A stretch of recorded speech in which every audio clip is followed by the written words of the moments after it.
enfermedad ocular que va a ser de tipo crónico y va a tener una progresión lenta. En cuestiones de su aparición o sus manifestaciones clínicas, las primeras fases van a ser asintomáticas.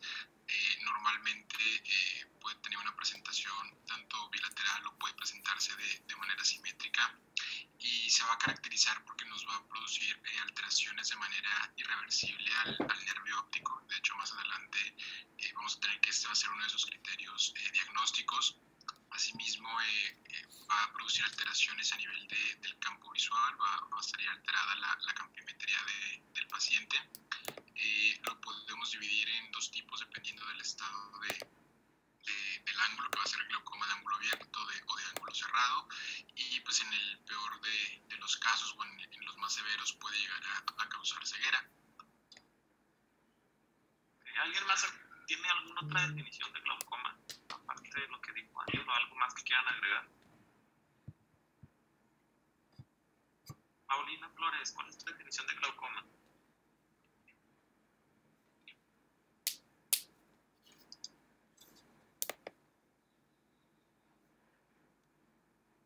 Hola, ¿sí me oigo?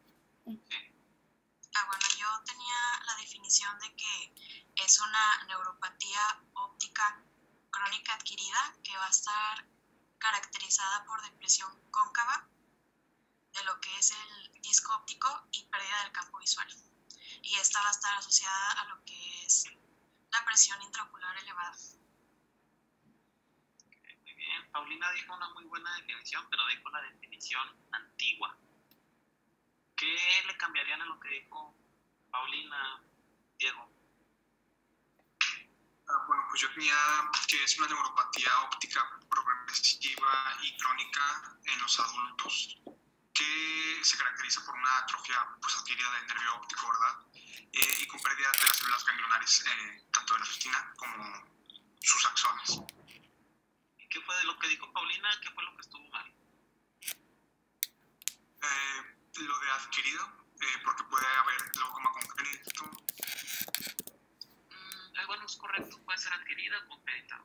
Pero ¿qué otra cosa importante? Que precisamente ahí dice definición actual. Todo lo que me han dicho está bien, pero actualmente que se le cambia a lo que dijo Paulina. Sobre la presión intraocular, ¿no, doctor? ¿Qué tiene que ver eso, yo? Pues que no necesariamente debe de haber una presión intraocular elevada para que se desarrolle el glaucoma. Exacto, eso es bien importante y por eso me refiero a la definición actual. Que realmente ya es vieja, o sea, ya no es nuevo. Esto cambió hace aproximadamente 10, 15 años. Normalmente decíamos glaucoma y siempre usábamos glaucoma con presión intraocular alta, ¿de acuerdo? Pero actualmente ya no. O sea, ya sabemos que es una neuropatía óptica isquémica con o sin aumento de la presión intraocular. Porque como vamos a ver más adelante, vamos a tener diferentes variantes de glaucoma, donde hay personas que tienen la presión intraocular normal y sin embargo también pueden presentar glaucoma. Entonces no necesariamente se tiene que asociar a hipertensión ocular. Entonces por eso es bien importante agregar ahí en la definición con o sin aumento de la presión intraocular. Hay un glaucoma que se llama glaucoma de tensión normal y se presenta igual que el glaucoma, pero la presión nunca se eleva, la presión intraocular. ¿De acuerdo? Muy bien, dale la que sigue. Adelante, Alondra.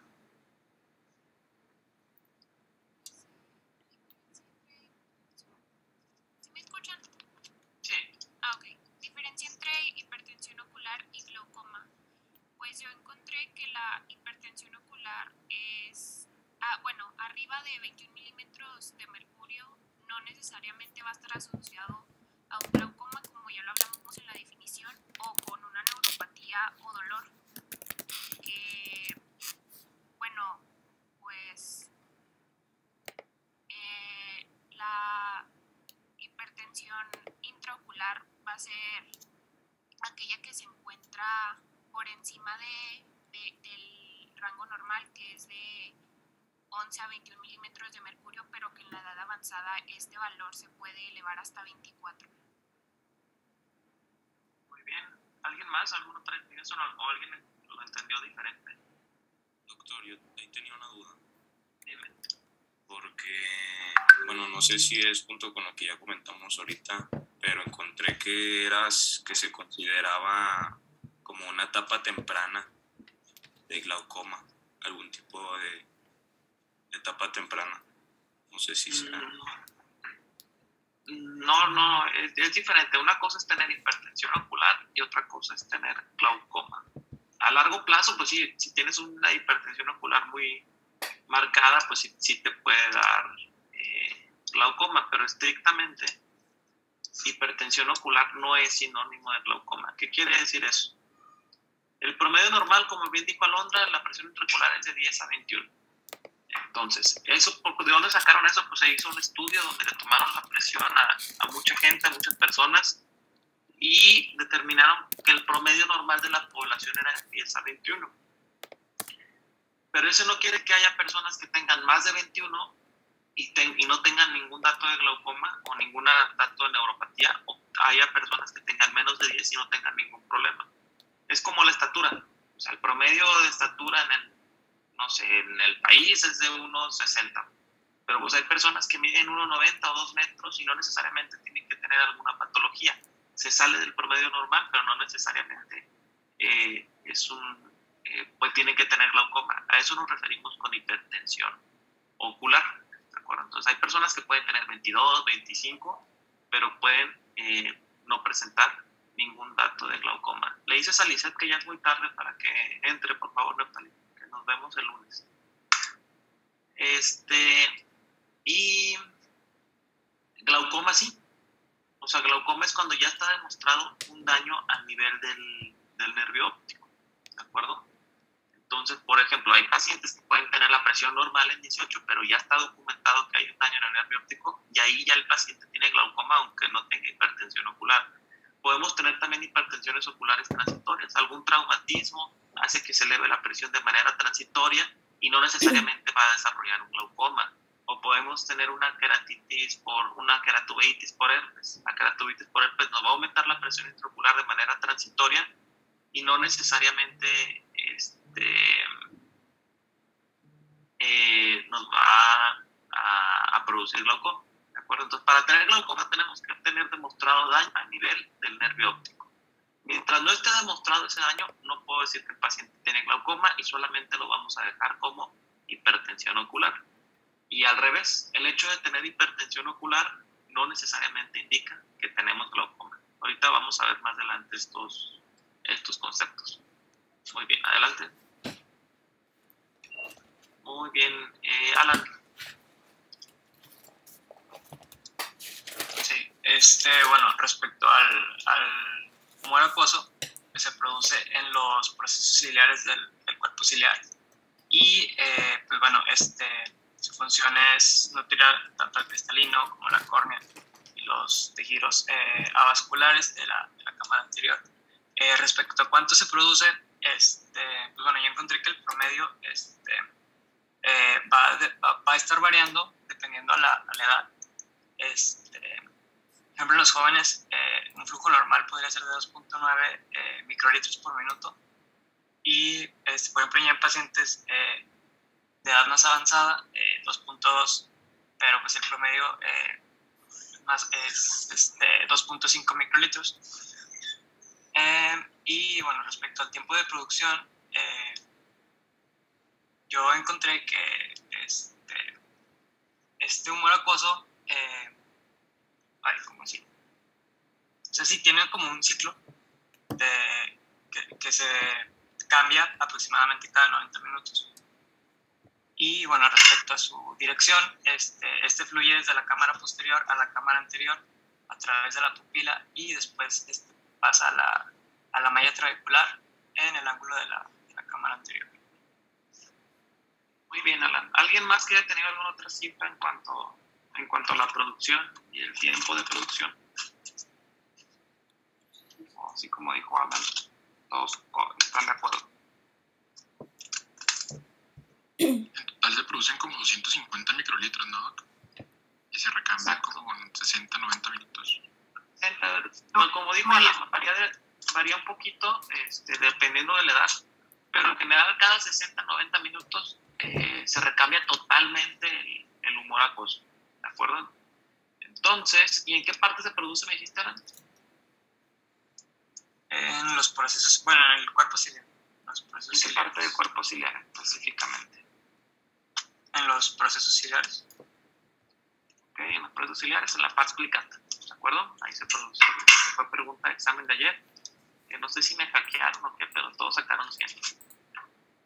Pero, bueno, entonces, la dirección del flujo es bien importante. Voy aquí a hacer un dibujito.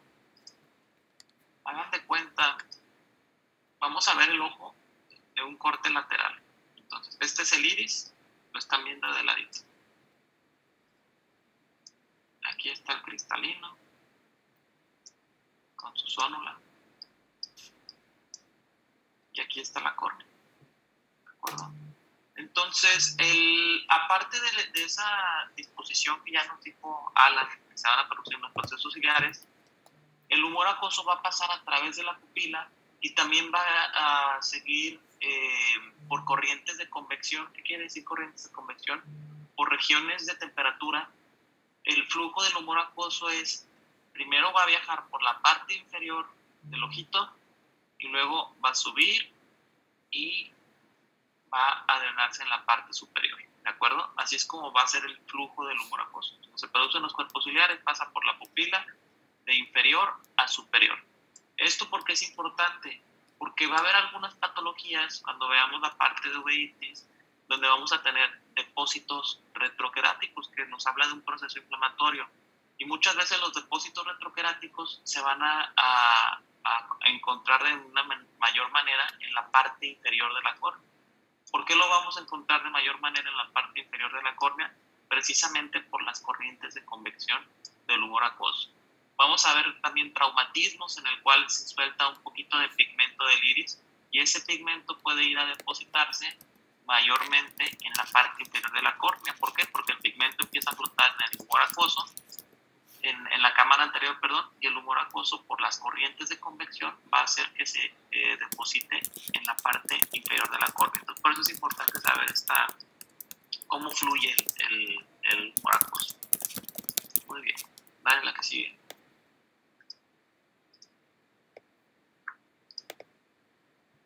Y continuamos con Daniela Castro.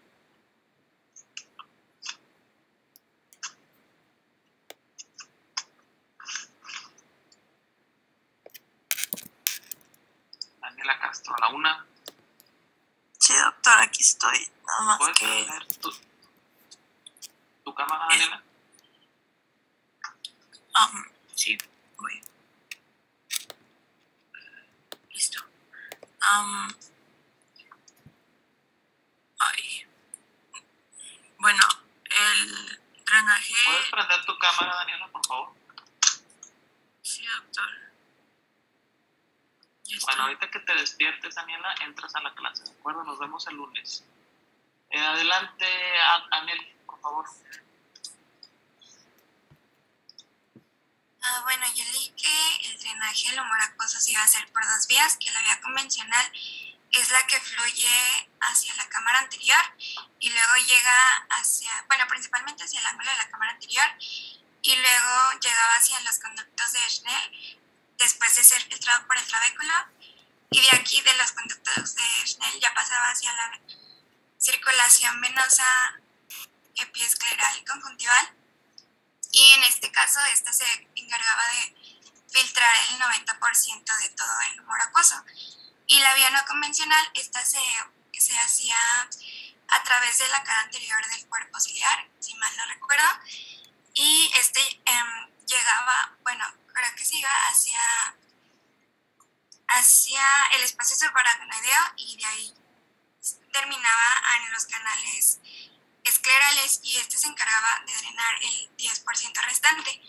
Pero también me confundí un poquito porque en un artículo leí que mencionaba que se había descubierto recientemente que se encargaba de un mayor porcentaje, entonces esto hacía que tuviera una mayor importancia en lo de la presión intraocular, entonces por eso ya no supe con qué porcentaje quedarme. Muy bien, ¿alguien más? ¿Les dio alguna otra cosa? ¿Qué porcentaje dijiste entonces primero, Anel? 90 y 10%. 90 y 10. ¿Alguien más? ¿Le dio alguna otra cosa? No. Yo quería preguntar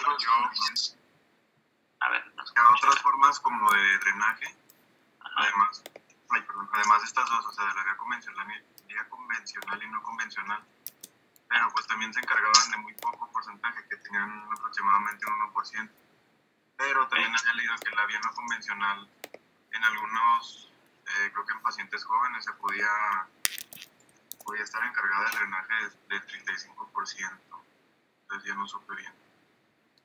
Muy bien, mira, en general, de manera clásica, es como lo dijo Anel, el 10% va a ser por la vía convencional, el 90% va a ser por la vía convencional y el 10% va a ser por la vía no convencional. En algunos libros van a encontrar que es 80-20 y en otros libros van a encontrar que es 70-30.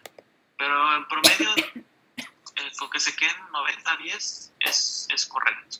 A lo mucho 20%. Y como bien dijo Anel, se han estado encontrando algunas otras vías que aportan menos del 1%, pero siguen en estudio. Actualmente lo clásico es eso. Y clínicamente, Anel, ¿qué importancia tendría conocer estas vías convencionales y no convencionales? Pues ¿Para qué me sirve por a mí saber la producción de la hipertensión intraocular, ¿no? A ver, ¿por qué? Pues es cuando lo estaba leyendo, mencionaba, bueno, más bien, pues sería, yo me imagino que por el método de producción de la hipertensión.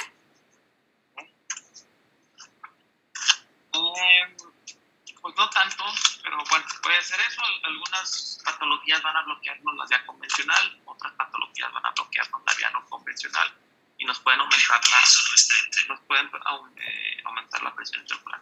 ¿Por qué otra cosa sería importante? ¿Quién le ayuda a conocer estas vías?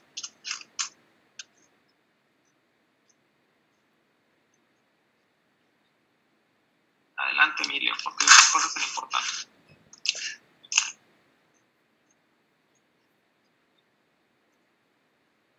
A lo mejor para poder encontrar como variaciones de lo que es el flujo de salida y pues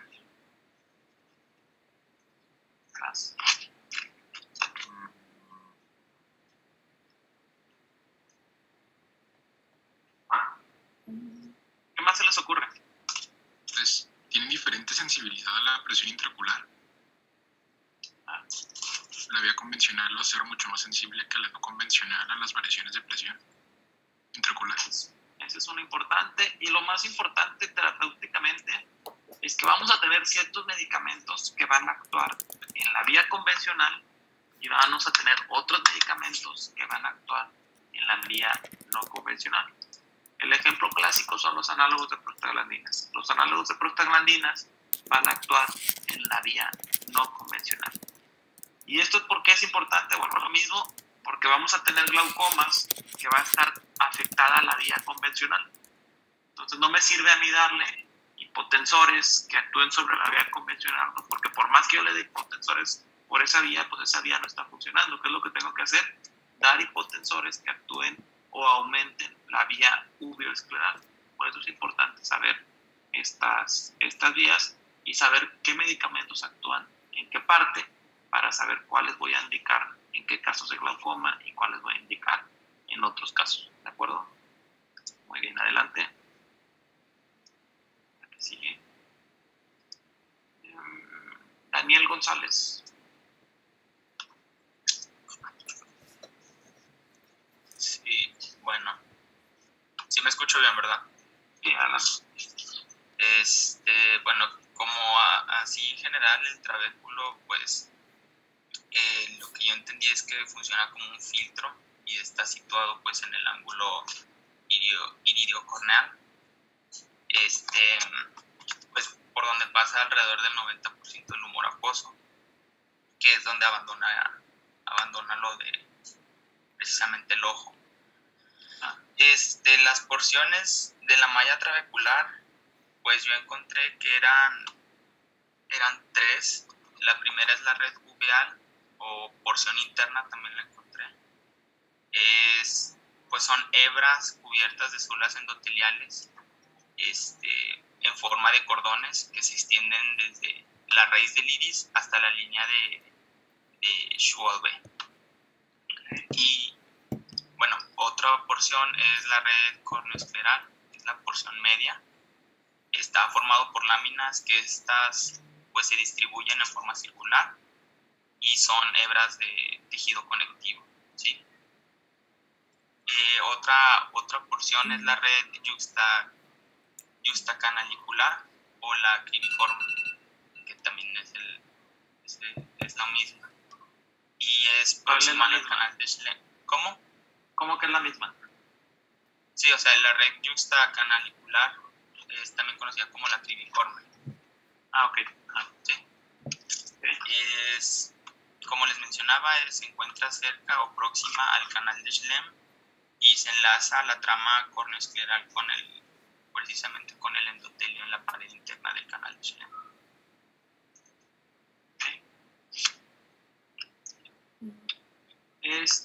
Bueno, muy bien. ¿Algo más que quieran aportar a esta parte? ¿No? Bueno, excelente. Entonces, aquí lo importante es, como dijo, es como una malla que nos va a servir como un proceso de filtración. ¿Qué quiere decir esto? Estas vías o esta malla, entre más cercano esté a la esclera, más diminutos van a ser los poros. ¿Y esto qué relevancia va a tener? Esto va a funcionar como cuando estamos regando en el jardín.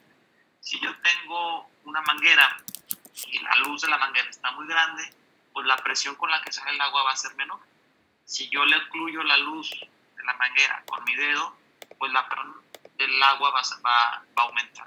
Y esto precisamente pasa precisamente en la malla trabecular. Entre más chiquitos estén los poros, más va a tener aumento de salida del humor acuoso por este proceso físico, ¿de acuerdo? Entonces, estos poros, si ustedes se fijan, cada vez se van haciendo más chiquitos y se ve o se esquematiza muy bien en esta imagen. En la parte de afuera aquí tenemos la porción uveal, donde los poros están más grandes. En la parte corneoescleral tenemos los poros mucho más chicos. Y finalmente en la juxtacanalicular los poros pues ya son mucho más pequeños. Y también pues va a aumentar la presión si se empiezan a depositar pigmento a nivel del trabéculo. Si se deposita pigmento, pues va a tapar los poros, va a disminuir la luz de los poros y eso también nos va a hacer que aumente la presión intraocular. Otra cosa importante es que aquí tenemos el canal de Schlemm, ¿de acuerdo? Estrictamente no es un canal. La definición de canal es un conducto que no tiene techo. Como lo vemos en esta imagen, pues sí tiene techo. O sea, es un conducto cerrado. Entonces, lo correcto es decir conducto de Schlemm. Canal de Schlemm no, porque no, si no tuviera techo, pues efectivamente sería canal. Y el techo en esta parte sería la porción juxtacanalicular. ¿De acuerdo? Muy bien. Dale la que sigue. Sigue América, adelante. Sí, bueno, pues en cuanto a la malla trabecular, vamos a tener que el trabéculo está formado pues, por laminillas de tejido conectivo que van a estar recubiertas por las células endoteliales.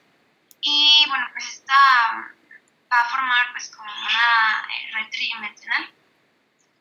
Y estos espacios pues, van a permitir pues una baja resistencia para el paso del humor acuoso.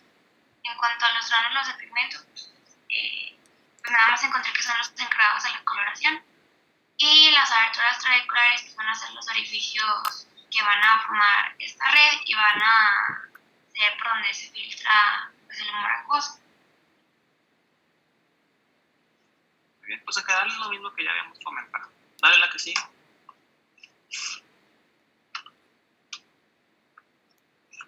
Adelante, sigue la América.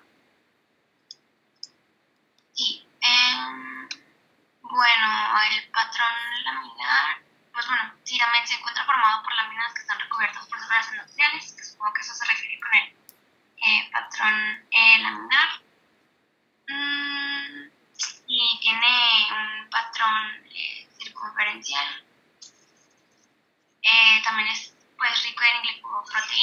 ácido hialurónico, colágeno y fibras elásticas.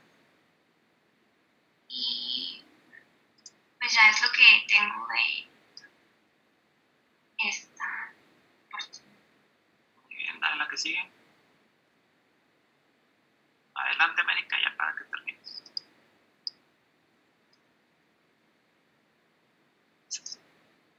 La malla yuxtacanalicular pues está situada dentro del trabéculo conoescleral y el canal de Schlemm y está formada por fibras elásticas y de colágeno.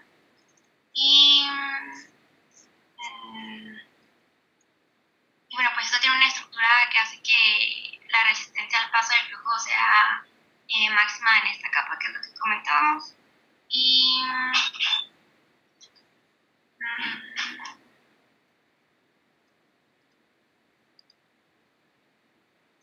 pues sí, creo que es lo más importante.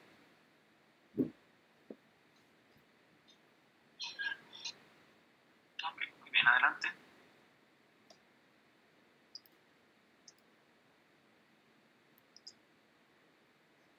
Espérame un tantito.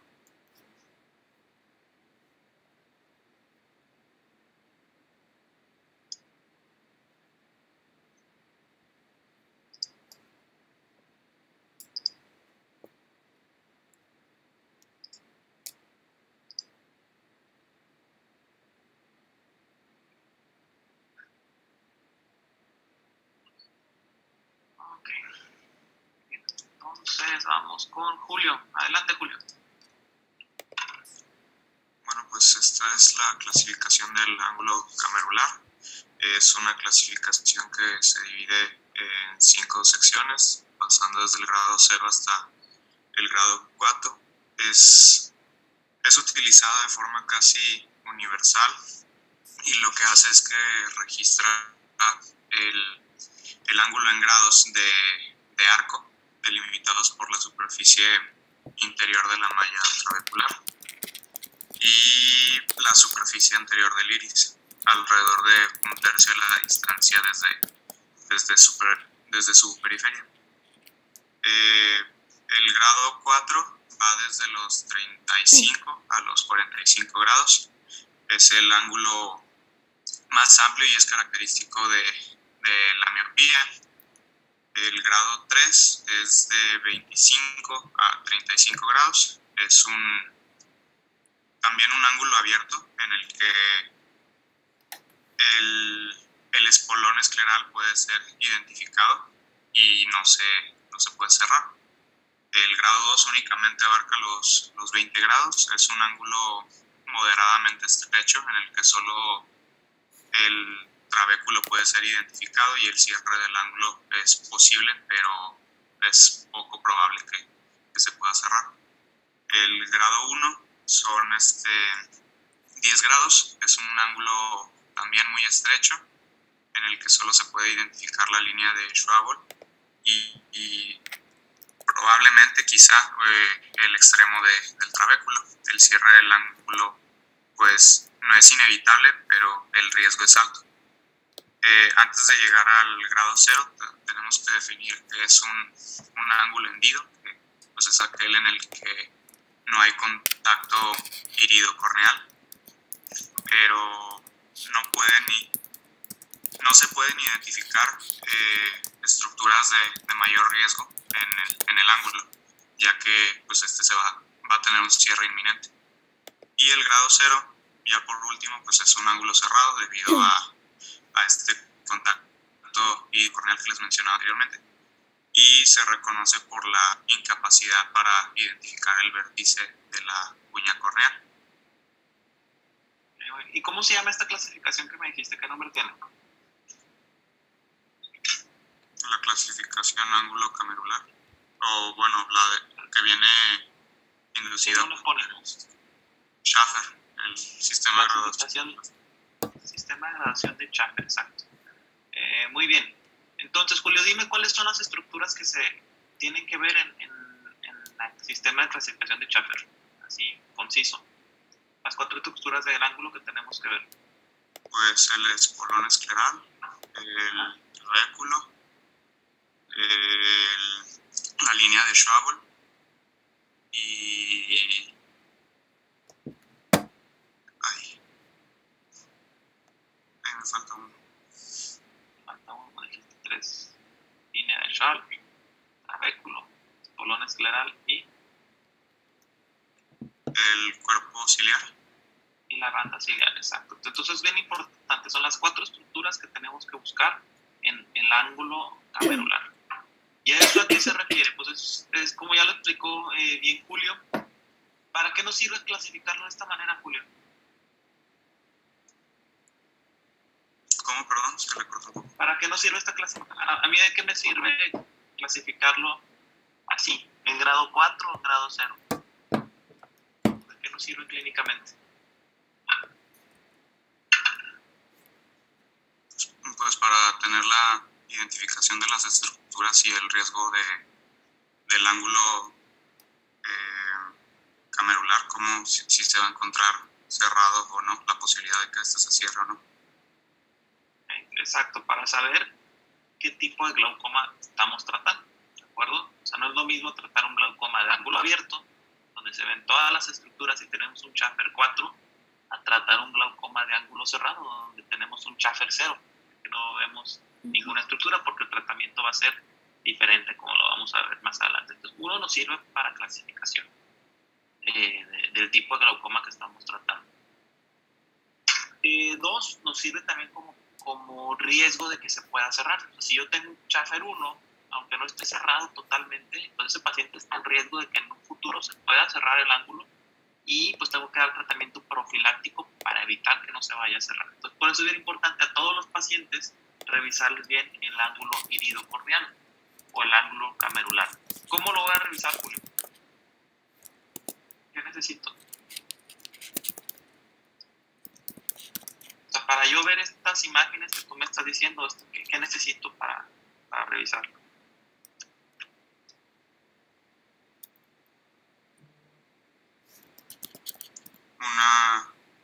Un gonioscopio.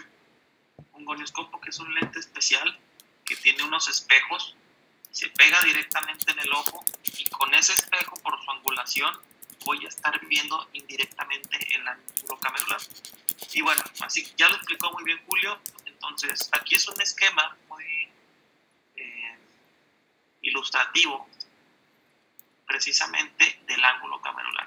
Si yo tengo el ángulo abierto, vamos a tener esto, anotar. Si yo tengo el ángulo abierto, voy a ver todas las estructuras. ¿Cuáles son todas las estructuras?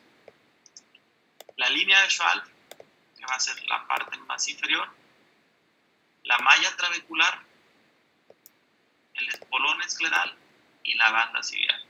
La banda ciliar es esta, el espolón escleral precisamente el esclera, la malla trabecular y la línea de Schall. ¿De acuerdo? Entre más cerrado esté el ángulo, pues menos estructuras voy a alcanzar a ver. Grado 4, grado 3, grado 2, grado 1, y cuando esté totalmente que no veamos ninguna estructura, vamos a tener un grado 0. Muy bien, dale la que sigue. No me acuerdo si puse imagen, pero bueno. Mientras continuamos con Diego.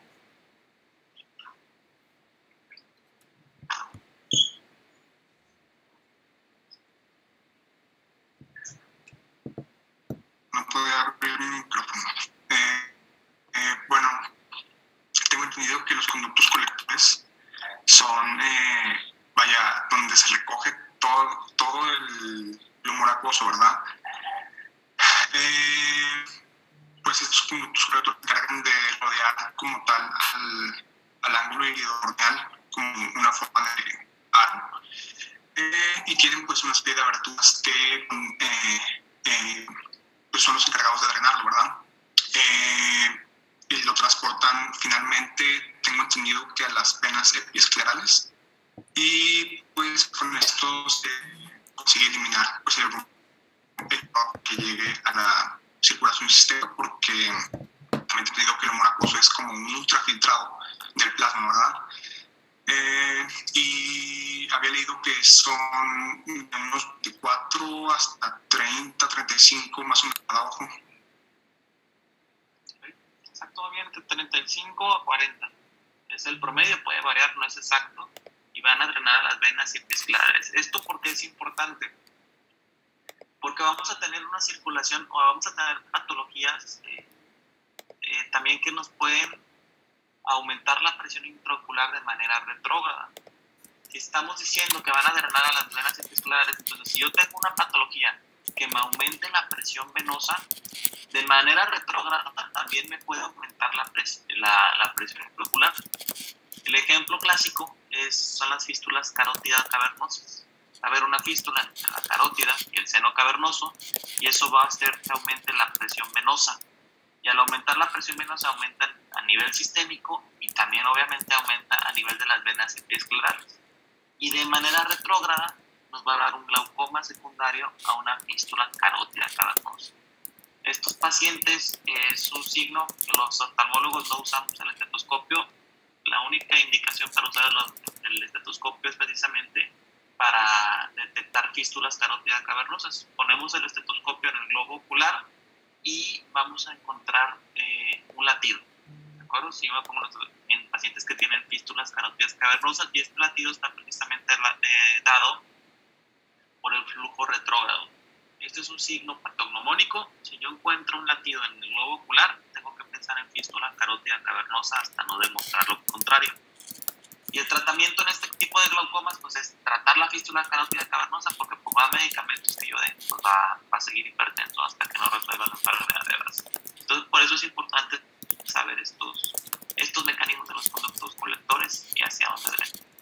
Muy bien, dale la que sigue.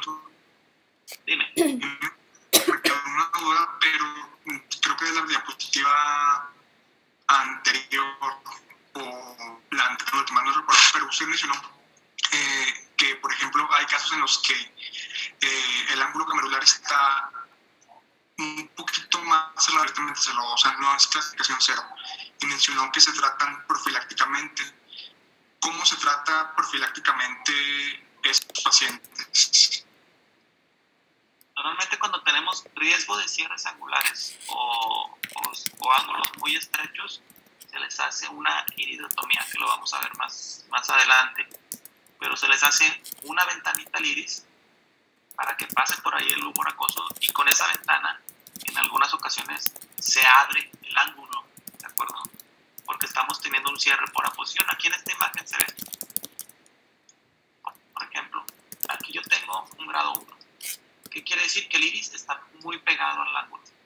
Si yo le hago una ventanita o le hago una iridotomía, le hago un orificio aquí al iris, va a empezar a pasar el humor acuoso y esa ventanita va a hacer que se relaje y va a desplazar el iris hacia abajo y puede hacer que el ángulo se vuelva a abrir, ¿de acuerdo? Entonces hay un tratamiento profiláctico o cuando tenemos sospecha de cierre angular es hacer una iridotomía, ya sea con láser o una iridectomía si es quirúrgica, ¿de acuerdo? Pero esa es la forma de hacerlo de manera preventiva, que lo vamos a ver un poquito más adelante. Gracias, doctor. Sí. Muy bien, entonces, bueno, de tarea que se había olvidado, van a buscar la clasificación del ángulo. Bueno, ya vimos la clasificación de Chapter. Van a buscar la clasificación de Spaet. Aquí se las voy a escribir. Spaet. Van a buscar la clasificación de Van Herik. Y con esas tienen. ¿De acuerdo? Muy bien. Entonces continuamos con Johan. Adelante. Sí, doctor. Bueno, en cuanto a fisiopatología, tenemos que pues vaya, tejido bien en el glaucoma, pues va a tener un mecanismo pues de apoptosis, pero en las células ganglionarias retinianas, y pues este va a dar como un adelgazamiento pues de las capas o bien fibras nerviosas de la retina, y pues ya después de esto va a haber como una pérdida, bueno, va a haber una pérdida axonal de nervio óptico, y pues bueno, después el disco óptico se va a volver pues atrófico. ¿Qué más? Y bueno, va a haber un agrandamiento de la copa óptica también. Y bueno, en cuanto a la lámina cribosa, pues es una estructura pues escleral en forma de malla, y pues aquí pasan los axones de las células pues ganglionales de la retina, que les había dicho que pues pues va a existir una apoptosis, perdón. Y pues va a tener una matriz extracelular con colágeno tipo 1 y, bueno, hasta el 6, si no me equivoco. Y pues también va a tener fibras elásticas que van a estar alineadas por astrocitos, me parece. Eso es lo que tenía de eso. Muy bien, entonces el tejido diana, el daño glaucomatosa, pues son las células ganglionares del nervio óptico. Son las fibras que van a llevar toda la información, van a pasar a través del nervio óptico y van a llevarlas hasta el cerebro. Y pues yo siempre les digo que se imaginen el nervio óptico como un florero. ¿A qué me refiero? Hagan de cuenta que este es el florero y todas las células ganglionares y las fibras nerviosas van a estar adentro del florero. ¿De acuerdo? Todas estas fibras van a estar adentro del florero. Entonces, ¿por qué hay algunos glaucomas que tienen más predisposición a ojos hipermétropes? ¿Por qué? Porque los ojos hipermétropes, como ya les había comentado, todo va a estar más chiquito. Entonces, la luz del florero va a ser mucho más pequeña que en un ojo miope, que la luz del florero, que en este caso del nervio óptico, va a ser mucho más grande, pero el número de fibras nerviosas es igual. Entonces, un ejemplo hipotético, supongamos que tenemos aquí 5 fibras nerviosas en un ojo miope, en un nervio óptico grande. Pero en un nervio óptico chico o en un florero chiquito vamos a tener esas mismas 5 fibras nerviosas, pero van a estar mucho más apretadas. Al estar mucho más apretadas, eso va a provocar que tengamos un poquito mayor de isquemia. Y a lo mejor al principio no pasa nada, a lo mejor al principio están justas, pero si más adelante ese paciente empieza a tener presión intraocular, pues de por sí ya el florero es más chiquito y eso lo someto a mayor tensión con mayor presión intraocular, o el paciente empieza a tener catarata y eso hace que se le bloquee el ángulo, pues en ese tipo de pacientes donde el florero está más chiquito, pues va a sufrir más este tipo de células. Entonces por eso se ven estas fibras nerviosas, por eso es importante valorar el tamaño del nervio óptico. Por eso los hipermétropes tienen mayor predisposición a glaucoma de ángulo cerrado, los miopes tienen mayor predisposición a glaucoma de ángulo abierto. Y también pues hay varias teorías, no se sabe, no hay una teoría que esté totalmente comprobada, pero hay varias teorías en la producción de glaucoma. Una es la teoría mecánica. ¿Qué nos dice la teoría mecánica? Pues es la más sencilla y la más lógica. ¿Qué quiere decir? Yo tengo una presión intraocular en una esfera. Si yo aumento la presión intraocular, esa presión la va a absorber las fibras nerviosas del nervio óptico, me van a provocar isquemia y pues me van a provocar necrosis de estas células. ¿De acuerdo? La otra teoría es la teoría axoplásmica. ¿Qué quiere decir esto? A lo mejor yo tengo la presión intraocular normal, pero si mi paciente tiene hipertensión, tiene diabetes, tiene hipercolesterolemia, dislipidemia, todos estos vasos que están irrigando el nervio óptico y a estas fibras se van a empezar a trombosar o les va a dejar de llegar suficiente sangre. Y al dejar de llegar suficiente sangre, pues no se van a poder alimentar correctamente esas fibras nerviosas y también vamos a empezar a tener necrosis. Las teorías actuales lo que dicen es que es una mezcla, no solamente es un factor. O sea, obviamente el principal factor es la presión intraocular, pero también si el paciente es diabético, hipertenso, mal controlado y con dislipidemia, pues va a hacer que avance mucho más rápido el glaucoma. Por eso es que hay pacientes que a lo mejor la presión intraocular está muy bien, la estamos controlando muy bien, pero pues si el paciente es hipertenso, mal controlado, pues por más que yo le controle la presión, el factor isquémico va a estar provocando que siga aumentando el daño glaucomatoso. Entonces tenemos que tratar en la medida de lo posible dos cosas. ¿De acuerdo? Muy bien, la que sigue. ¿Cómo había dicho que era la teoría? ¿Era la teoría mecánica y cuál era la otra? Y axoplásmica. Adelante.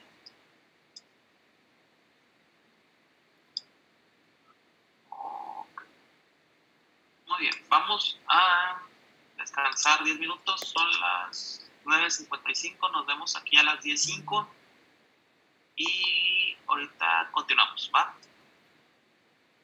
Sale, pues ahorita nos vemos. Sí, doctor, gracias.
Listo. Muy bien. Vamos a continuar con Bernardo. Adelante, Bernardo. Sí, bueno, ¿me escucho? Sí.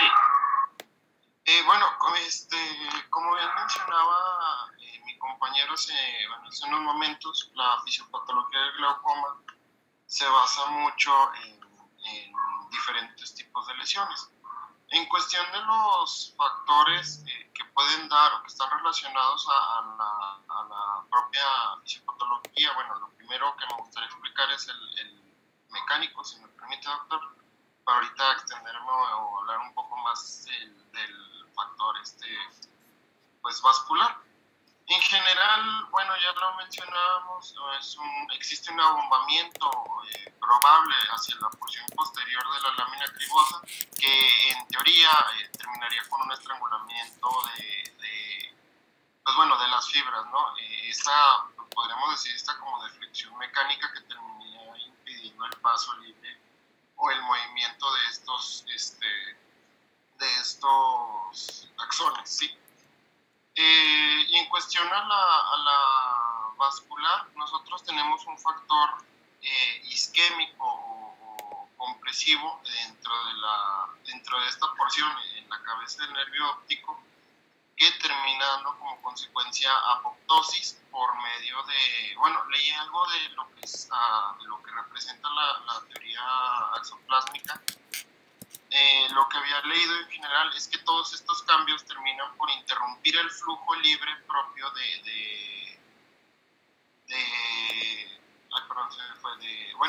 el flujo exoplásmico, que termina dando por en sí una acumulación de dos cosas, de excitotoxinas como el glutamato y de un aumento de los radicales libres de oxígeno, que también es influido por el factor vascular.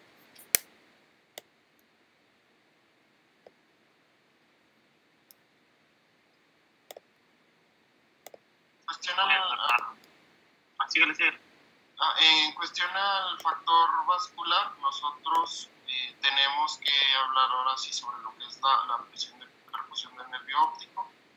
Esta es un factor fisiológico, lo encontré como una resta entre la presión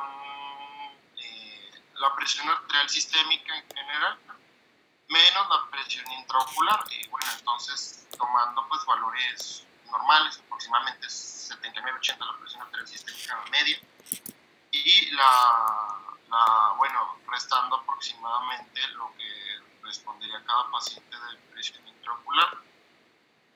Y bueno, eso como factores vasculares y factores mecánicos. Y bueno, también tenemos otros tipos de factores, que es lo que ya mencionaba, de acumulación de excitotoxinas como el glutamato, creo que no lo había mencionado. También el aumento leí que esta misma excitotoxicidad termina por dar un aumento de calcio y de otros iones dentro de la célula, que aumenta o permite que sea más fácil la activación de las vías apoptósicas de las células. También leí que hay veces en las que los propios cambios cortos de la isquemia, pero más bien de la presión intraocular, terminan por dar periodos de isquemia reperfusión, que también facilita la producción de radicales libres de oxígeno, o bien la producción de vasoespasmos por algunos factores como los parásitos fumadores, el propio frío, la temperatura o el estrés. Y bueno, otros mecanismos que llegué a mencionar, más bien que llegué a leer así como que muy leves o que no desarrollaron tanto en ningún artículo de los que leí, era ya mecanismos de inmunidad o mecanismos relacionados a la coagulación. En cuestión de la inmunidad, se mencionaba nada más que hay veces que se encuentran ciertos antígenos o ciertos, pero no antígenos, inmunoglobulinas elevadas en casos de glaucomas, pero bueno, realmente no encontré nada más en cuestión de eso. Muy bien, Bernardo, excelente. Pues más o menos lo que ya habíamos comentado. Factor vascular, que es lo que les había comentado. Por ejemplo, también glaucoma de tensión normal. El glaucoma de tensión normal se relaciona muchas veces a personas jóvenes, personas deportistas, a veces incluso personas con algunos bloqueos, me estoy refiriendo a bloqueos cardíacos. Esto porque si yo tengo una presión de perfusión baja a nivel del nervio óptico, muchas veces, por ejemplo, maratonistas, tienen frecuencias cardíacas bajas, tienden a la hipotensión, y esta presión tan baja impide que se esté perfundiendo correctamente bien el nervio óptico. Entonces, aunque tengan hábitos de vida saludables y que no estén obesos, ni diabéticos, ni hipertensos, ni que tengan epidemias, si no está llegando correctamente la presión o la sangre hasta el nervio óptico, también van a poder desarrollar glaucoma, aunque tengan la presión intraocular alta. También les pasa mucho en personas que están en tratamiento con beta bloqueadores para hipertensión arterial. Pacientes con tratamiento con beta bloqueadores, esa puede ser una causa que se baja tanto la presión sistémica que impide una adecuada perfusión del nervio óptico. Entonces, y esta es la tendencia actual. El factor más modificable para glaucoma, y por eso es que se estudia tanto y por eso es que se habla tanto, y prácticamente todos los tratamientos, tanto quirúrgicos como médicos, están enfocados a cambiar la presión intraocular o a modificarla. Si yo hago una cirugía es para bajar la presión intraocular, si yo le doy una gota es para bajar la presión intraocular, y muchas veces dejamos de lado estos otros factores como los factores vasculares. O sea, no me sirve de nada bajar tanto la presión intraocular si de cualquier manera no se está irrigando adecuadamente el nervio óptico. ¿Cuál es el tratamiento? Pues aumentar un poquito la presión de perfusión dependiendo de lo que me lo esté causando. Entonces es un factor que a veces no se estudia tanto o no se maneja tanto, pero también nos puede provocar progresión de glaucoma. Por eso hay pacientes que se tratan, se diagnostican bien, traen la presión intraocular normal, pero sin embargo, cada que oyen siguen con evolución o siguen con deterioro a nivel del nervio óptico. El mecánico, pues, es el aumento de la presión intraocular, ese es el más conocido, el más estudiado y el más tratado. Y los factores secundarios, el ejemplo pues, más clásico es, por ejemplo, glaucoma secundario a esteroides. ¿Sí? Los esteroides van a provocar una congelación de la malla trabecular, van a provocar obstrucción de la malla trabecular y nos van a aumentar la presión intraocular. Entonces es un factor secundario. Factores externos, como pueden ser muchas veces medicamentos, como pueden ser traumatismos, como pueden ser algunos otros tipos de enfermedades, pero sean los factores secundarios. Muy bien, dale la que sigue. Doctor. Dime. Ahí también en factores secundarios entrarían los factores genéticos. No tanto, ahí sería entre factores primarios. Lo que pasa es que los factores secundarios, bueno, dentro de los factores genéticos, ahí ya hay una mala, o muchas veces el glaucoma congénito es por una mala evolución embriológica del ángulo camerular. Hay una membrana que lo vamos a ver más adelante que se llama membrana de Barkan. La membrana de Barkan haz de cuenta que es como una tela de celofán que en el periodo embrionario es necesaria para que se desarrolle adecuadamente el ángulo. Pero cuando no se involuciona esa membranita, tapa el ángulo camerular. Pero no necesariamente es un glaucoma secundario, es un glaucoma primario, pero en este caso congénito. Sí se clasifica, los glaucomas congénitos se clasifican como glaucomas primarios. No todos. Otro ejemplo, por ejemplo, es los hemangiomas. Vamos a tener hemangiomas principalmente faciales que nos van a aumentar la presión venosa y escleral, y eso también se clasifica como un glaucoma o un factor secundario. Ahí quiere decir secundario que no depende del ojo por per se. O sea, si hay una alteración embriológica del ángulo, pues sí es un problema del ojo. Pero si hay una alteración como una fístula carótida cavernosa, pues ahí es un glaucoma secundario. Si hay una alteración como un hemangioma, no depende del ojo, es un glaucoma secundario. Si yo le doy medicamentos y se tapa el ángulo, es un glaucoma, es un factor secundario. ¿Sí? Entonces depende del glaucoma congénito y se clasifica. No todos los congénitos son secundarios, ni todos los congénitos son primarios. Depende de qué tipo de glaucoma congénito estamos hablando. Y por ejemplo, en el caso de traumatismos oculares, ¿estos también pueden provocar glaucoma? Sí, va a haber diserción de la zónula, podemos tener, si hay ifema, pues se puede depositar sangre en el ángulo, si hay ruptura del trabéculo, pues ya no va a funcionar adecuadamente y también nos puede provocar glaucoma. Gracias, doctor. Entonces, Manuel de León.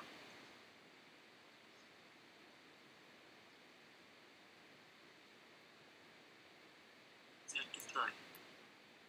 Adelante. Bueno, pues la presión intraocular normal va a ser de, como ya dijimos hace rato, de 10 a 21 milímetros de mercurio, con un promedio pues de 16. Y pues como ya mencionó el doctor hace rato, pues puede estar más elevada o más disminuida sin necesidad de que sea algo malo.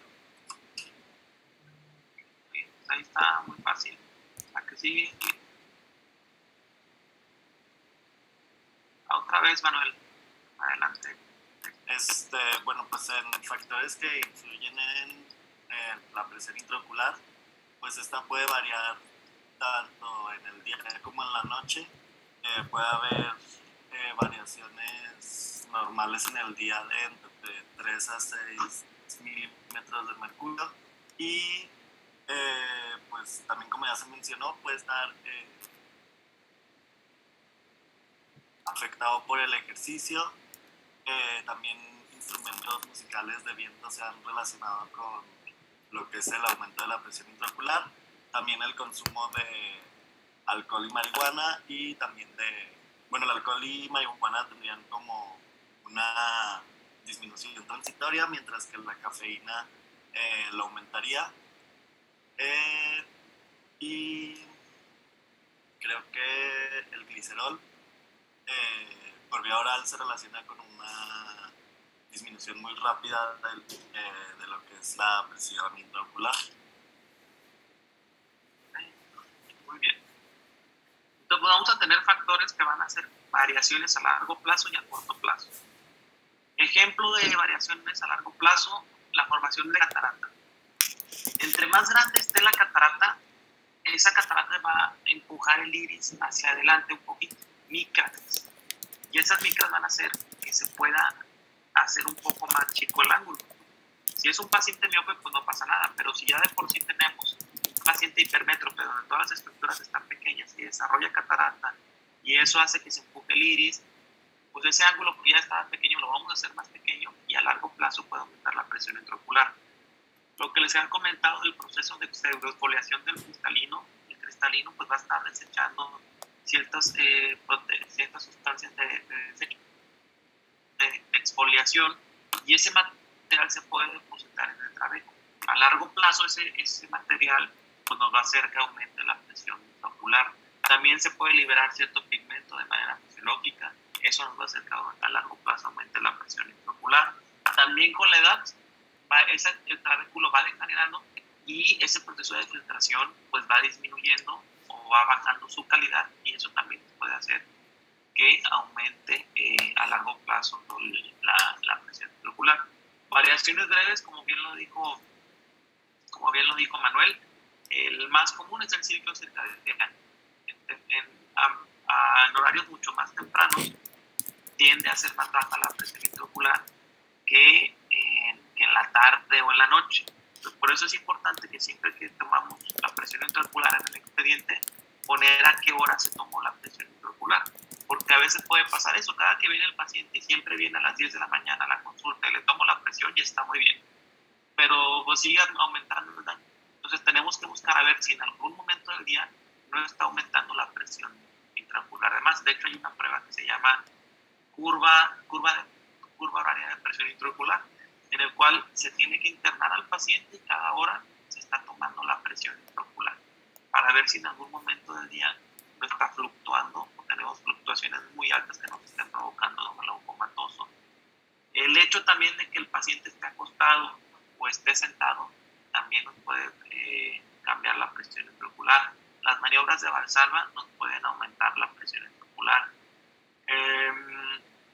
Hay pacientes, por ejemplo, que van al gimnasio Y esas maniobras de Valsalva durante cierto tiempo pues, también nos pueden provocar alteraciones en el nervio óptico. Entonces me ha tocado pacientes 30 años, van al gimnasio, presión intraocular bien, pero ya tienen daño glaucomatoso.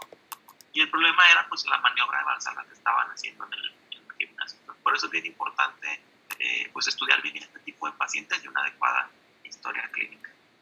Muy bien, dale la que sigue. Doctor, hay nada más una vez que también estaba leyendo con lo de los cambios de la presión en día y noche.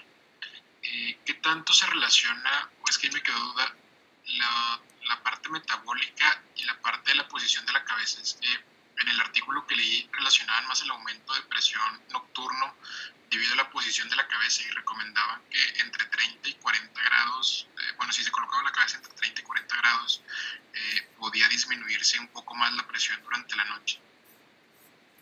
Sí, es correcto, es que son dos factores que influyen. El ciclo circadiano es una cosa y la posición, es otra cosa. Los dos influyen. O sea, de ejemplo, para el examen que te digo, que es la curva horaria, se tiene que tomar la presión intraocular acostada. ¿De acuerdo? El paciente tiene que estar acostado, por eso es que se interna o se trata de internar al paciente para que no influya ese otro factor que tú dices, que es la posición de la cabeza. Y cuando se toma acostado de manera fisiológica, sí cambia la presión en la mañana, en la tarde y en la noche. Si a eso le agregas que está sentado con la inclinación de la cabeza, ese es otro factor, ¿de acuerdo? Pero para quitar ese factor en la curva horaria, la presión tiene que tomarse de manera de cúbito supino, para que no esté enmascarado o influenciado por ese otro factor que tú mencionas. Estamos hablando que en el glaucoma avanzado, cambios de presiones de 1 milímetro de mercurio puede salvar al paciente de quedarse ciego o no, o de que siga progresando. A veces ustedes pueden decir, es que está muy exagerado, ¿para qué voy a tomarle la presión acostado y cada hora? ¿Para que ver diferencias de 2 o 3 milímetros de mercurio? Pero en un paciente glaucomatoso, esas 2 o 3 milímetros de mercurio son bien importantes para que se estabilice o para que siga avanzando, o definir entre una cirugía o no. Entonces, aunque parezca poquito 1 milímetro de mercurio en un paciente con glaucoma, es una fluctuación de 1 milímetro de mercurio es mucho, ¿de acuerdo? Entonces, por eso es bien importante tomar en cuenta esos factores. Gracias, doctor. Entonces, o sea, las breves son el ciclo circadiano y las maniobras de Valsalva. Ciclo circadiano, maniobras de Valsalva, ¿qué más?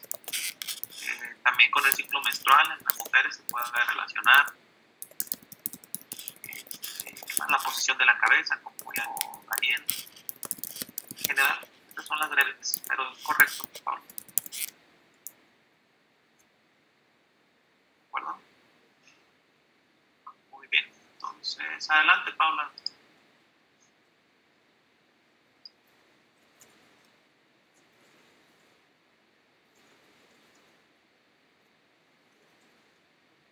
No te escuchamos, Pablo.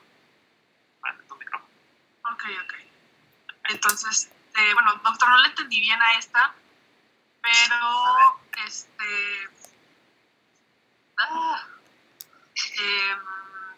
pues las lesiones funcionales pues van a afectar el campo visual, pues debido a la apoptosis de las células ganglionares retinianas.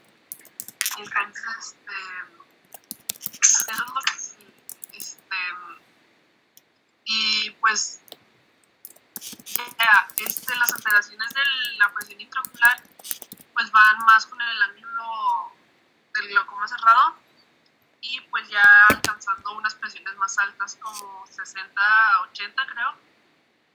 Entonces esto va a producir un daño isquémico en el iris y ya van más asociadas al nervio óptico. Pero las de anatómica la verdad no las encontré, pero según yo, o sea, lo que entendí da daño al nervio óptico, pero no sé bien. ¿Alguien más que haya entendido alguna otra cosa o algún otro concepto?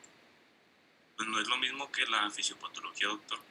O sea, pues tenemos que el glaucoma va a ser como un evento multifactorial. Entonces, Al momento, bueno, en lo que la lesión intraocular se refiere, vamos a tener que pues va a causar el estrés mecánico y la tensión de las estructuras posteriores del ojo.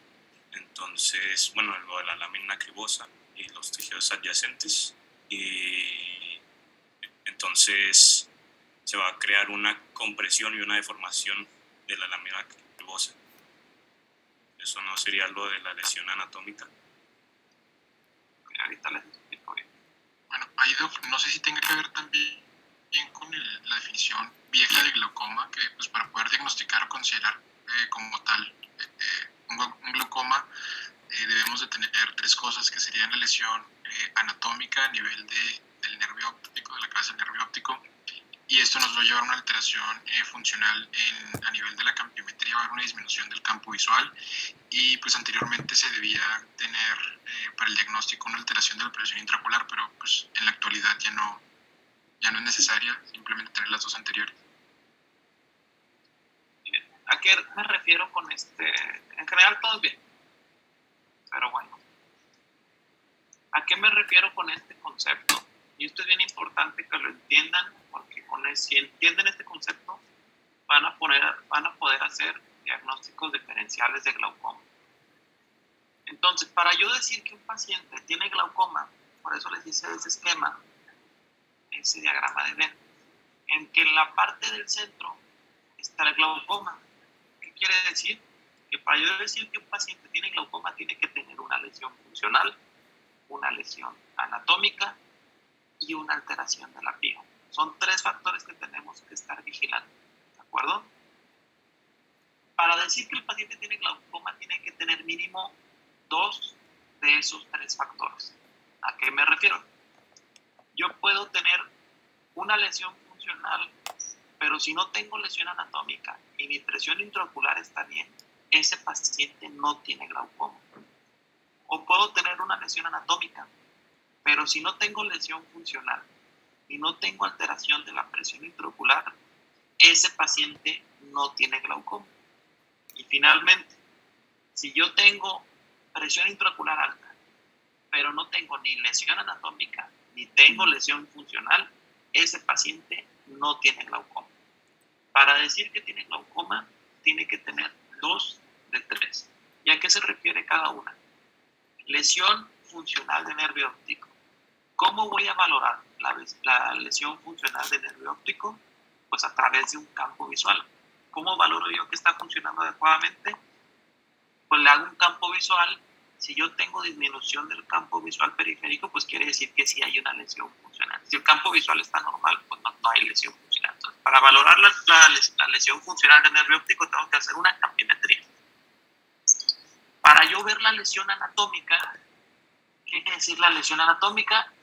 Pues ver que hay aumento en la excavación. Por eso ya vimos la práctica de oftalmoscopía, la práctica virtual, o cuando ya vimos que es el estudio del nervio óptico. Una de las cosas que se les tiene que estudiar es la excavación del nervio óptico. El promedio es de 0.3 por 0.3, un 30%. Pero si esa excavación yo veo fondo de ojo y la veo que está aumentada, que tenga un 80, un 90%, eso me puede hacer sospechar en glaucoma. Entonces, la forma de ver lesión anatómica es visualizando directamente el nervio óptico. Y finalmente, el último factor, como es la lesión, la alteración de la presión intraocular. Ya sabemos cómo se toma, pues cómo valoramos eso, pues tomándole la presión intraocular al paciente. Ya sabemos que el promedio normal es de 21. Si es más de 21, pues ya hay aumento de la presión. Entonces, perdón, ahora vamos a poner ejemplos de cada uno de en qué casos no van a socorrer. Por ejemplo, yo puedo tener una lesión funcional. Llega Paulina al consultorio, le hago una campiometría y sale con un defecto, una hemianopsia bitemporal, como en el examen. Pero veo el nervio óptico, Paulina, y el nervio óptico está normal, una excavación del 30%, y le tomo la presión intraocular del 30%. Entonces yo veo ese campo visual y obviamente no voy a pensar en glaucoma. Tengo que pensar otras patologías en la vía visual que me estén provocando esa hemianopsia. Una de craniofaringioma, una de noma hipoficiario, una alteración en la visual, pero no va a ser glaucoma. Ese es un ejemplo. Otro ejemplo, viene Paulina y hago capimetría. Paulina está normal, pero le veo el nervio óptico y tiene un nervio óptico con una acción del 80%, pero la presión intraocular está bien. En ese caso no voy a decir que Paulina tiene glaucoma. Tiene sospecha de glaucoma, pero a lo mejor es una variante anatómica. A lo mejor Paulina siempre así nació con su nervio óptico muy grande y no necesariamente tiene glaucoma. Si su campo visual está bien y la presión intraocular está bien, pues no tiene glaucoma, ¿de acuerdo? Es una variante anatómica. Y finalmente, lo que ya vimos, como puede llegar Paulina, le hago campo visual, el nervio óptico está normal, excavación normal, pero la presión intraocular de Paulina está en 24. En este caso es una hipertensión ocular y no necesariamente tiene que ser glaucoma. Es una variante igualmente y no pasa absolutamente nada. Tengo que vigilarlo. Entonces, quiero decir que tiene glaucoma, tiene que tener 2 de 3. Si llega un paciente, le veo un campo visual alterado con alteraciones glaucomatosas y le veo la lesión del nervio óptico con una excavación amplia, pero la presión del ojo está normal, ahí en ese caso sí tiene glaucoma, pero es un glaucoma de tensión normal, ¿de acuerdo? No porque no tenga la presión de alta, no está la presión alta, no, entonces no tiene glaucoma, lo descarto. Tiene porque ya demostré lesión funcional y ya demostré lesión anatómica. Y pueden hacer la combinación que ustedes quieran. Si yo tengo lesión funcional y tengo aumento de la presión intraocular, pero la excavación está normal, no me voy a quedar tranquilo. No tiene la excavación muy bonita, entonces tiene glaucoma. No, sí tiene, porque ya estoy mostrando un campo visual con daño glaucomatoso y tengo la presión intraocular alta. Entonces, en este caso, el paciente sí tiene glaucoma. Y pues ya la otra combinación es que tenga lesión anatómica, alteración de la presión intraocular, y aunque aún en ese momento no tenga una lesión funcional, tengo que tratar a ese paciente como glaucoma porque no me voy a esperar a que el campo visual salga alterado, que le baje la visión para tratarlo, ¿de acuerdo? Entonces, la primicia básica de estas 3 lesiones tengo que tener 2 de 3. Obviamente, si tengo las 3, pues con mayor razón es glaucoma, ¿verdad? ¿Preguntas, dudas de este concepto? ¿Sí quedó claro o hablé mucho y no me entendí? Sí, ya quedó Doc, y por ejemplo, para el diagnóstico de hipertensión ocular, el paciente llega al consultorio y la primera vez tiene una presión de 24, ¿con esa única toma ya es suficiente para decir que tiene hipertensión? No. Bueno, sí, pues sí, o sea, en eso estrictamente sí, tiene hipertensión ocular. Si yo lo tomo y trae 24, pues sí, en ese momento el paciente trae hipertensión ocular, aunque no necesariamente es patológica. Yo siempre le digo a los pacientes, hay pacientes no 22, mire, ¿sabe qué? Trae la presión alta del ojo. La primera reacción es, es muy malo, tengo glaucoma y me voy a quedar ciego. Le digo, no, tiene la presión alta, pero eso no significa, o no le estoy diciendo que tenga glaucoma. Tengo que hacerle un campo visual, tengo que hacerle una tomografía de nervio óptico para confirmar o descartar que tenga glaucoma. Ahorita lo único que le puedo decir es que tiene la presión alta y que o puede ser una variante que se sale del promedio o efectivamente puede tener glaucoma, pero le tengo que hacer más estudios. Pero si no se necesita 1, 2 o 3 tomas como la hipertensión sistémica, no. Con una toma que salga en este momento tiene hipertensión ocular. ¿De acuerdo? Gracias. ¿Alguna otra pregunta, alguna otra duda? Doctor, por ejemplo, si encuentra nada más un factor, puedes usar como un tratamiento profiláctico entonces para evitar glaucoma, de que chequeos constantes. Sí, lo dejo como sospecha de glaucoma, nada más. Digo, pero hay que usar un factor. Si yo veo una lesión funcional, pues no lo va a dejar a sospecha de glaucoma, ¿no? O sea, tengo que buscarle por qué esa lesión funcional, de qué es. Digo, a lo mejor puede ser un tumor en la cabeza, a lo mejor un aneurisma. O sea, no irme nada más por glaucoma. Buscar otras causas que me estén alterando ese factor. Si yo encuentro una lesión anatómica, ¿por qué? Pues a lo mejor es un ojo muy miope. Acuérdense que los ojos miopes está todo más grande. Entonces, no nada más voy a decir, la excavación está grande porque sí es una excavación grande porque es una miopía patológica. O sea, secundario a qué fue ese factor que está alterado. No irme siempre por el lado de glaucoma. Gracias, doctor. ¿Alguien más? ¿No? Muy bien, dale a la que sigue.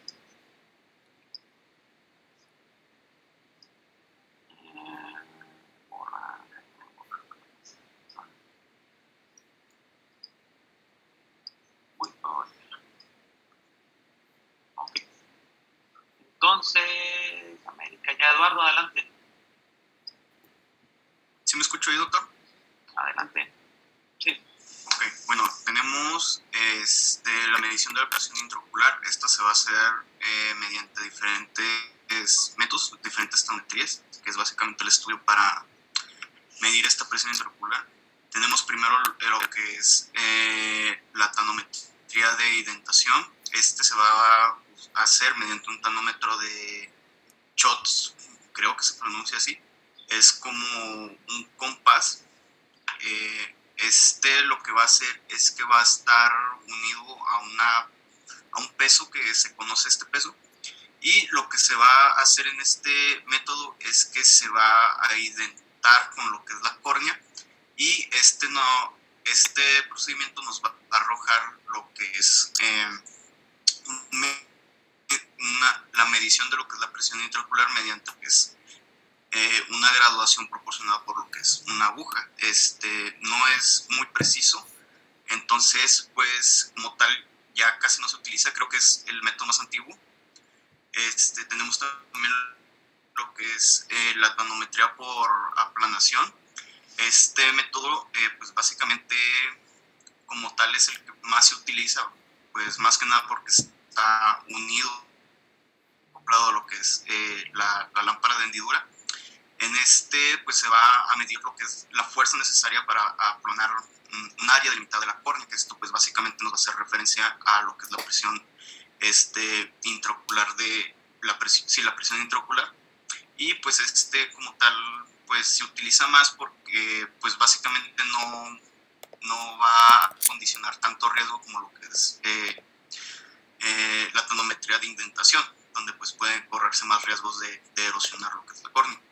Y también tenemos lo que es la tanometría de aire. En pues básicamente lo que se va a hacer es que se va a arrojar un flujo de aire contra lo que es la superficie anterior del ojo, y esta fuerza de aire va a ser la que va a ser medida y nos va a proporcionar pues propiamente la presión intraocular.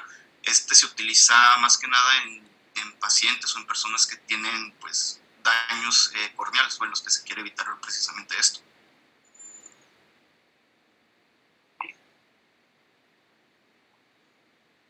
Y bueno,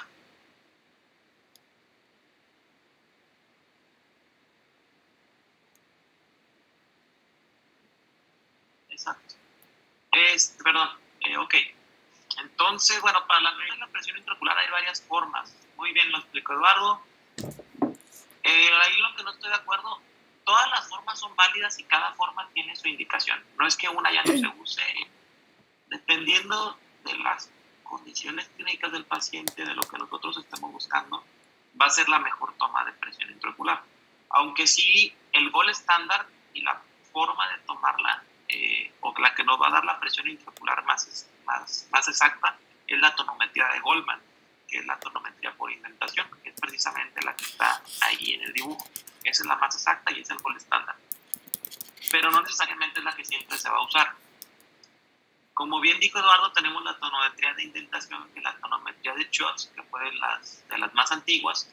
Creo que más adelante viene ahí una imagen. Es una basculita del tamaño de mi mano, y la ventaja es que es muy portable. Yo la puedo tener en la bata y me la puedo llevar al hospital, y a quien sea le puedo tomar la presión intraocular donde yo esté, porque es un aparato que tiene mucha portabilidad, relativamente sencillo de usar, pero sí se requiere cierta práctica, lo tiene que usar el oftalmólogo. El otro es la tonometría de aplanación, que es la tonometría de Goldman, que es la que está en la imagen. La gran ventaja pues es que es el más exacto y es el estándar de oro. La gran desventaja es que necesito una lámpara de hendidura, necesito el tonómetro de Goldman y necesito cierto adiestramiento, porque no es tan fácil de tomarla. Entonces se necesita cierta práctica, que prácticamente nada más los que pueden usar este aparato son los oftalmólogos. Y finalmente la tonometría de aire. ¿Cuál es la ventaja de la tonometría de aire?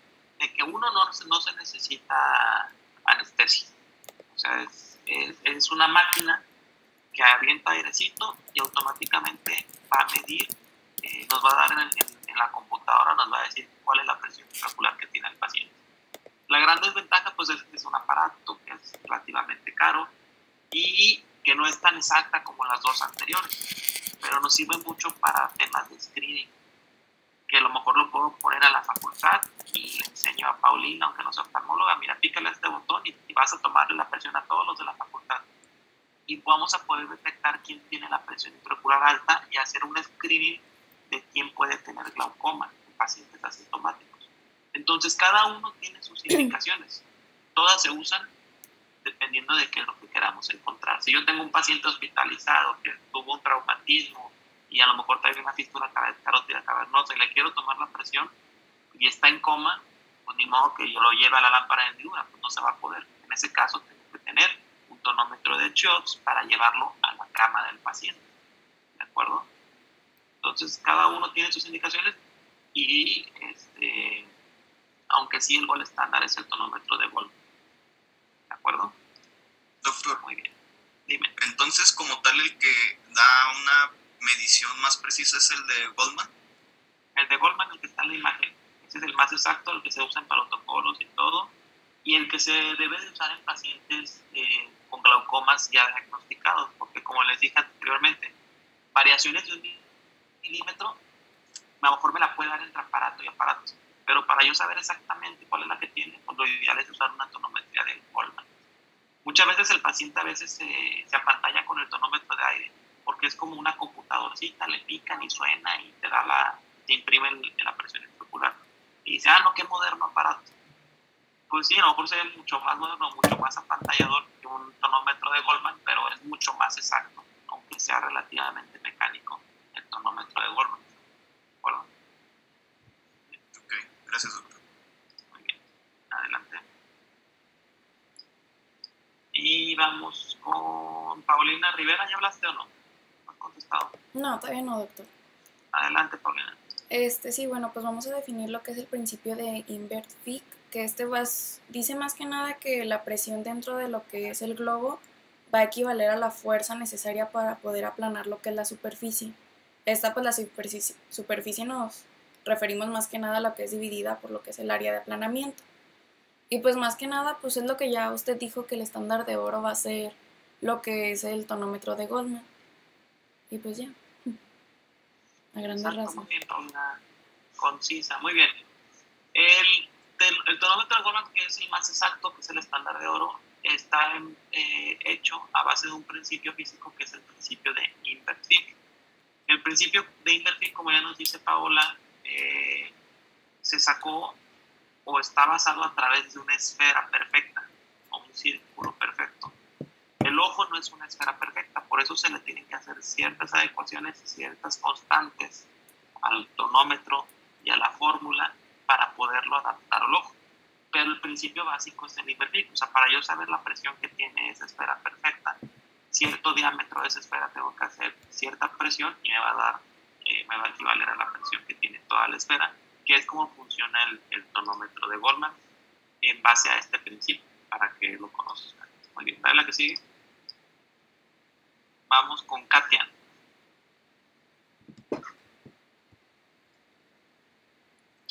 Sí, bueno, pues el método de medición de la presión intraocular con el tonómetro de Goldman dice que, bueno, primero se tiene que aplicar una anestesia tópica y fluoresceína a la película lagrimal.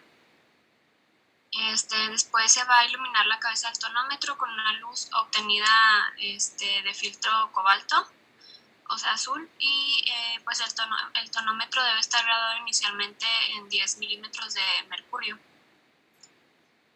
Después, la parte central del cono de medición va a aplanar la córnea durante el procedimiento y va a desplazar la fluoresceína hacia los bordes, y la imagen que se va a observar va a ser de 2 coronas semicirculares, y lo cual va a representar la lágrima teñida de fluoresceína haciendo contacto con el tonómetro.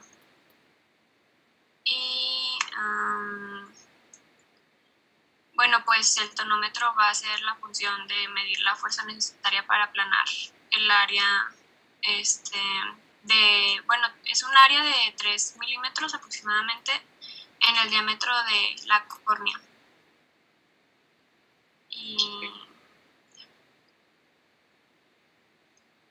Muy bien, Katia. Bueno, esto es la teoría. El chiste para aprender, pues tienen que ir al hospital y tomar presión intraocular con un tonómetro de Goldman para que realmente se lo imaginen. Yo por más que se los explique, a lo mejor no se lo van a imaginar bien. Pero bueno, en el tonómetro de Goldman, si ustedes se asoman, se ponen en la lámpara de hendidura, se van a asomar a través de un ocular, se le tiene que poner previamente anestesia al paciente y fluoresceína. Si se asoman por el ocular, al momento de que el tonómetro haga contacto con la córnea, van a ver dos líneas curvas, una superior y otra inferior, y van a estar separadas, como está en esta imagen. ¿A qué me refiero separadas? Que va a haber un espacio, este espacio, y el tonómetro de Goldman va a tener una perilla donde nos va a marcar los milímetros de mercurio. Si yo hago para adelante la perilla, estas curvas se van a alejar, o si la hago para atrás, se van a acercar.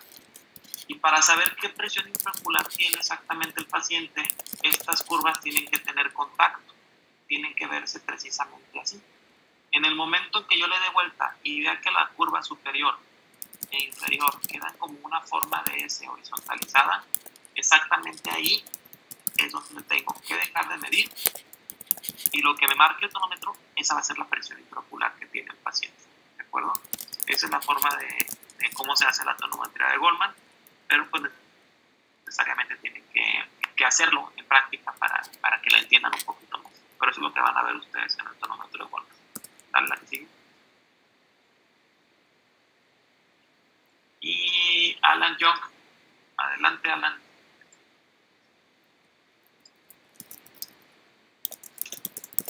Sí, bueno, pues aquí lo que estamos observando es lo que estamos hablando del tonómetro de Goldman.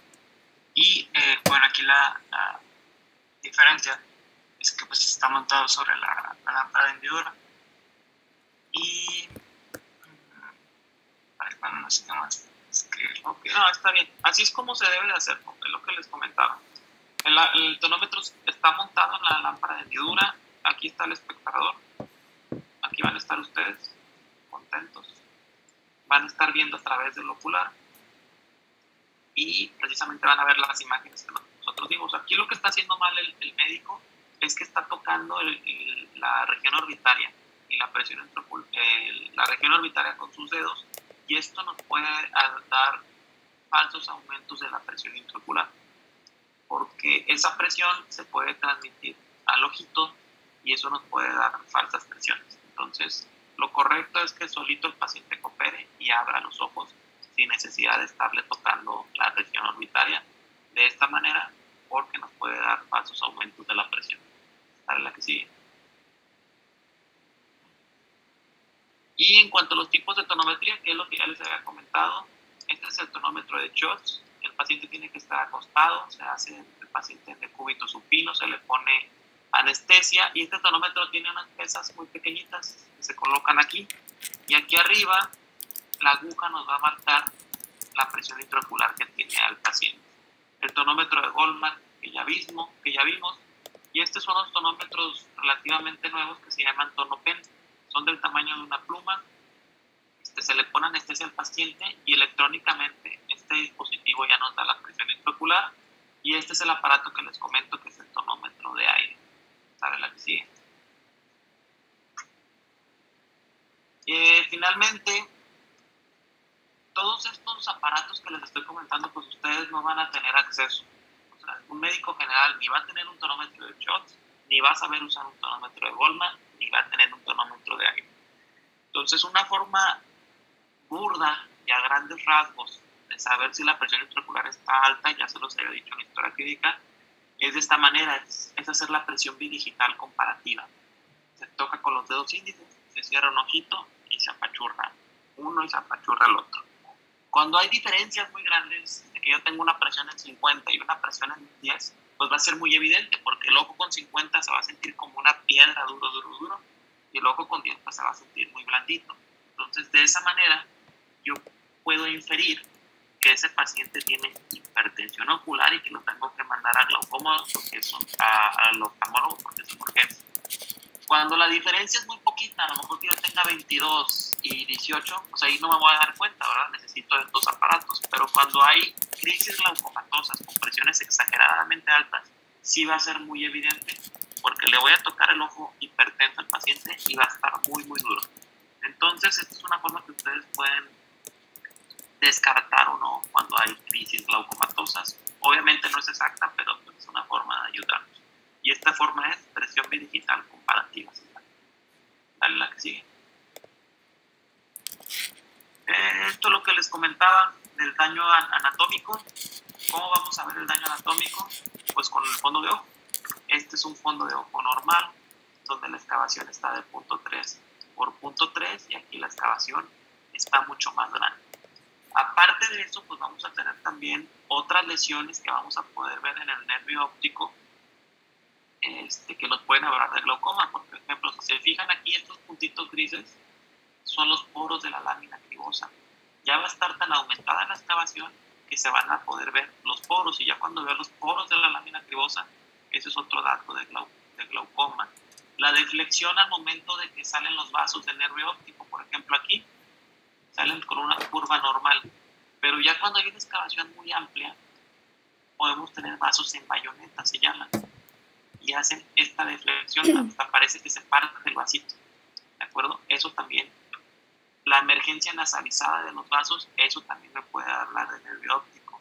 Pérdida de la proporción ISNT, normalmente el nervio óptico, la regla es que el primero aumenta la parte inferior, superior, nasal y temporal. Cuando se pierde esta proporción, eso nos habla de daño glaucomatoso, ¿de acuerdo?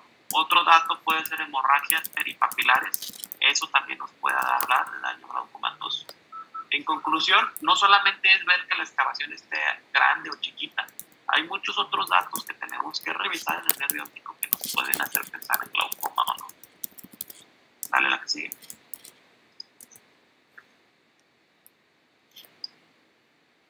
Es lo que les comenté, características del daño glaucomatoso, una papila pálida, la emergencia nasalizada de los vasos en bayoneta, la excavación obviamente más grande, en hemorragias peripapilares, todos esos son daños o características que podemos ver en el fondo de ojo. Dale la que sigue. Y esto es para hacerlo de manera más objetiva. ¿A qué me refiero? Por ejemplo, Guillermo y yo revisamos a un paciente con glaucoma. Guillermo ve al paciente y Guillermo me dice, no, para mí tiene una excavación del 40%. Y yo le digo, y yo lo veo y digo, no, para mí tiene una excavación del 70%. Eso es subjetivo, porque para alguien puede ser más que otro. Entonces, ahí implementaron, pues, tomarle fotos. Vino la tecnología, bueno, vamos a tomarle una foto al nervio óptico para irlo documentando y hacerlo un poco más objetivo conforme vaya pasando el tiempo. O sea, le tomo una foto ahorita al paciente y en 6 meses le vuelvo a tomar otra foto y comparo las fotos. Si está el nervio óptico igual, pues quiere decir que está controlado. Si aumentó la excavación en esos 6 meses, pues quiere decir que hay descontrol. Posteriormente vino una tecnología que es el OCT de nervio óptico, que es una tomografía del nervio óptico, y ahí vino a hacerlo mucho más objetivo, porque ya no es lo que diga Guillermo o lo que diga yo. Ya ese software está especializado y nos va a dar mediciones muy específicas del nervio óptico y lo va a hacer mucho más objetivo. Entonces, lo ideal para valorar el daño anatómico es pedir una tomografía de nervio óptico o un OCT de nervio óptico para hacerlo ya mucho más objetivo. ¿De acuerdo? Dale la que sigue. Que precisamente es esta imagen. En la tomografía de nervio óptico se van a comparar tanto el ojo derecho como el ojo izquierdo y nos van a dar diferentes promedios: el grosor de la capa de fibras nerviosas, la simetría de la capa de fibras nerviosas, el área de disco, el promedio del área de disco y la excavación, el volumen de la copa, y con esto nosotros podemos estar dando un seguimiento mucho más específico y podemos detectar cambios mucho más tempranos a través de esta tecnología que es OCT de nervio óptico. ¿De acuerdo? Dale la que sigue. Y para la alteración funcional que ya les había comentado, pues hay que hacer una campimetría. La campimetría puede ser campimetría manual y y campimetría automatizada. La más usada es la campimetría automatizada, que es la campimetría de Humphrey. Así se llama, campímetro de Humphrey. Y a través de este campímetro pues vamos a dar un seguimiento a la alteración funcional. Como sabemos, el daño del nervio óptico casi siempre es periférico, precisamente por esto, porque casi siempre en el nervio óptico se dañan primero las fibras superiores e inferiores. Entonces vamos a tener diversos patrones glaucomatosos que nos van a hacer pensar en la campimetría, en daño glaucomatoso temprano. Otra forma de hacer una campimetría es una campimetría por confrontación, que ya las expliqué en la historia clínica cuando lo hicimos, es ponernos de frente al paciente, taparnos el mismo ojo y acercar un objeto para ver si los dos vemos el mismo campo visual. No es lo ideal, pero pues es una forma que podemos darnos cuenta de alteraciones. Vale, la que sigue. Y esta es una campimetría de Humphrey.